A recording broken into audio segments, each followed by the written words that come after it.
வணக்கம் மக்களே, astro Aadhiran channel வாயிலாக நான் ராஜேஷ் பேசுகிறேன். நம்ம சேனலில் ஜோதிடம் சார்ந்த பதிவுகளில் இன்றைக்கி நம்ம பதிவில் ஒரு கிரகம் அஸ்தமனம் அப்படின்னா என்ன, இந்த அஸ்தமனம் பெற்ற ஒரு கிரகம் எப்படிப்பட்ட ஒரு பலனை ஜாதகருக்கு தருகிறது அப்படின்றத பற்றி தான் இன்றைக்கி நம்ம பதிவில் பார்க்க இருக்கிறோம். நண்பர்களே,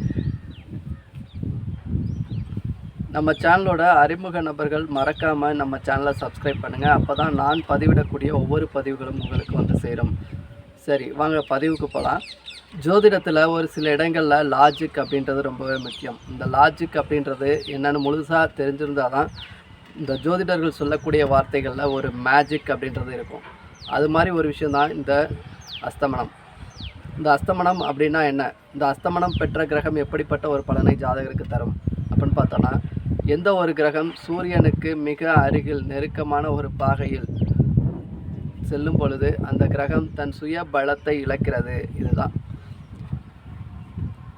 அப்போ எந்த ஒரு கிரகமும் சூரியனுக்கு மிக நெருக்கமான ஒரு பாகையில் நெருங்கி வரும் பொழுது அந்த கிரகம் அந்த சூரியனோட வெப்பத்தால், அளவு கடந்த ஒரு வெப்பத்தால் அந்த கிரகம் தன் முழு பலனை இழக்கிறது. இதுதான் அதோட கான்செப்ட். இப்போது ஒரு அஸ்தமனம் அடையக்கூடிய ஒரு கிரகம் ஒரு ஆட்சி பெற்ற ஒரு கிரகமாக இருந்தால் ஜாதகருக்கு எப்படிப்பட்ட ஒரு பலனை தரும், அதுவே ஒரு நீசம் பெற்ற ஒரு கிரகமாக இருந்தால் எப்படிப்பட்ட பலனை தரும், ஒரு உச்சம் பெற்ற ஒரு கிரகமாக இருந்தால் அது எப்படிப்பட்ட ஒரு பலனை ஜாதகருக்கு தரும், இதை பற்றி பார்ப்போம்.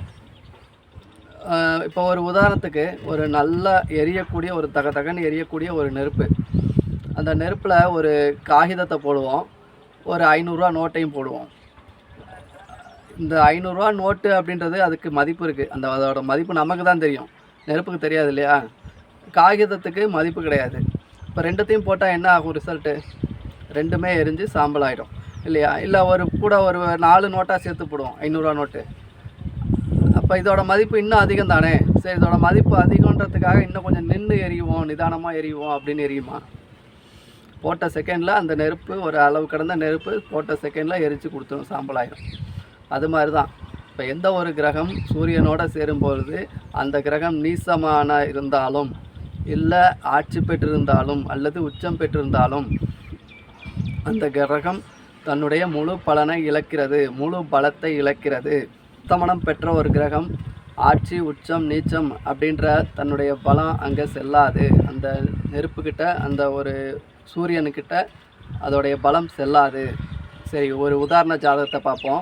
ஒரு துலா லக்னம், லக்னத்திலேயே சூரியனும் சுக்கிரனும் இரண்டும் ஒரே டிகிரியில் இருக்குது.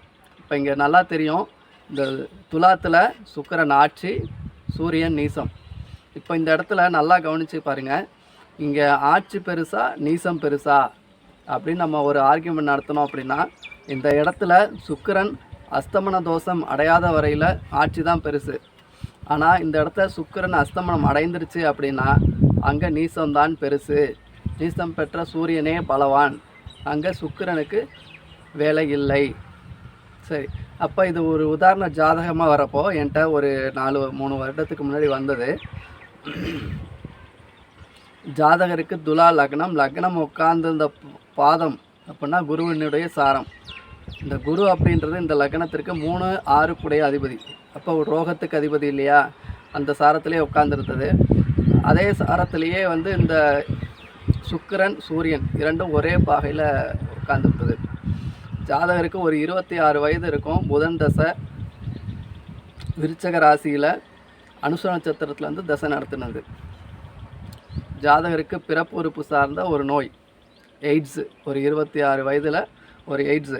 லக்னத்திலேயே சுக்கிரன் ஆட்சின்ற ஒரு தன்மையில் இருந்தும் அந்த ஜாதகம் பலம் பெறலை.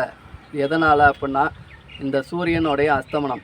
இந்த லக்னத்திற்கு சூரியன் பாதகாதிபதியாக வருகிறார், அந்த சுக்கிரன் அஷ்டமாதிபதியாக வர்றார், லக்னாதிபதியாகவும் வர்றாரு. அப்போது இந்த சூரியன் வந்து அஷ்டமாதிபத்தியத்தையும் தான் கையில் எடுத்துக்கிறாரு, லக்னாதிபதியத்தையும் தான் கையில் எடுத்துக்கிறாரு, பாதகாதிபதியத்தையும் கையில் எடுத்துக்கிறாரு. ஆனால் தன்னுடைய தன்மையில் நீசமாகவும் அடைஞ்சிட்றாரு. அதனால் இந்த ஜாதகம் பலமற்ற ஒரு ஜாதகம். ஸோ இதுதான் ஒரு அஸ்தமனம் அப்படின்னா, அந்த இடத்துல நீசம் பெற்ற கிரகம், ஆட்சி பெற்ற ஒரு கிரகம், உச்சம் பெற்ற ஒரு கிரகம் அப்படின்றதுக்கே வேலை இல்லை. இப்போ உதாரணத்துக்கு இன்னொரு ஜாதகம் எடுத்துக்கிட்டிங்கன்னா, ஒரு மேஷ லக்னம், செவ்வாய் சூரியன் சேர்ந்து 4ஆம் இடத்துல, இந்த மேஷ லக்னத்துக்கு 4ஆம் இடத்துல செவ்வாய் நீசம், இரண்டும் ஒரு டிகிரியில் இருந்தாலும் இந்த இடத்துல வந்து பார்த்திங்கன்னா சூரியன் வந்து பஞ்சமாதிபதி, பாக்யாதிபதி. அதனால் இந்த லக்னத்திற்கு அவர் கெடுதலை செய்ய மாட்டார். இப்போ இது லக்னாதிபதியாக இருந்தாலும் சரி, அஷ்டமாதிபதியாக இருந்தாலும் சரி, செவ்வாய் தன்னுடைய பலத்தை சூரியன்கிட்ட கொடுத்துட்றார்.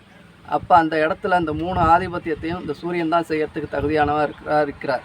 அப்போது தன்னுடைய 5ஆம் இடத்து மூலயமா இந்த லக்னாதிபத்தியத்தையும் அஷ்டமாதிபத்தியத்தையும் இயக்கிறனால இந்த ஆயுளை கெடுக்க மாட்டார். இதுதான் வித்தியாசம். அப்போது ஒரு கிரகம் ஆட்சி ஆயிடுச்சு, அப்போ அஸ்தமனமானாலும் அது நல்ல பலன் அப்படின்னு நம்ம சொல்லிடக்கூடாது. ஒரு கிரகம் நீசமாயிருச்சு, அப்போது அஸ்தமனமாகி நீசமாச்சு, நீச அஸ்தமனம் இருக்கிறதுலே ரொம்ப மோசம் அப்படின்னு சொல்லி ஒரு ஜோதிடத்தை விளக்கிட முடியாது. இப்போ ஒரு அஸ்தமனம் பெற்ற கிரகம் தோடைய பலத்தை எப்படி எடை போடுறது அப்படின்னு பார்த்தோன்னா, இந்த அஸ்தமனம் அப்படின்னாலே இந்த சூரியனால் தான் இந்த கிரகம் செயலிழக்குது. அப்போது முதல்ல ஒரு லக்னம், அந்த லக்னத்துக்கு சூரியன் என்ன ஆதிபத்தியம் அப்படின்றத முதல்ல பார்க்கணும். அந்த சூரியன் நல்லவரா கெட்டவரா அந்த லக்னத்திற்கு, 2வது நல்ல இடத்துல இருக்கிறாரா, இதை பொறுத்து தான் தன் பலத்தை செயல்படுத்துகிறார். அப்போது எடுத்த உடனே ஒரு கிரகம் அஸ்தமனம் ஆயிடுச்சு அப்படின்னு நம்ம தவறான பலன்களை எடுத்துடக்கூடாது. இந்த அஸ்தமனம் ஆயிடுச்சு அப்படின்னாலே அது என்ன லக்னம் அப்படின்றதும், அது என்ன ஆதிபத்தியம், சூரியன் அந்த லக்னத்திற்கு என்ன ஒரு ஆதிபத்தியம் அப்படின்றது தெரிஞ்சு தான் அந்த லக்னத்திற்கு சூரியன் நல்லவரா கெட்டவரா, நல்ல இடத்துல இருக்காரா, இதை தெரிஞ்சுக்கிட்டு தான் அந்த லக்னத்திற்கு நம்ம பலத்தை சொல்ல முடியும். இது வரைக்கும் நான் சொன்ன விஷயம் உங்களுக்கு புரிஞ்சிருக்கும்னு நினைக்கிறேன். நன்றி நண்பர்களே. மீண்டும் அடுத்த ஒரு நல்ல பதிவில் பார்ப்போம். நன்றி, வணக்கம்.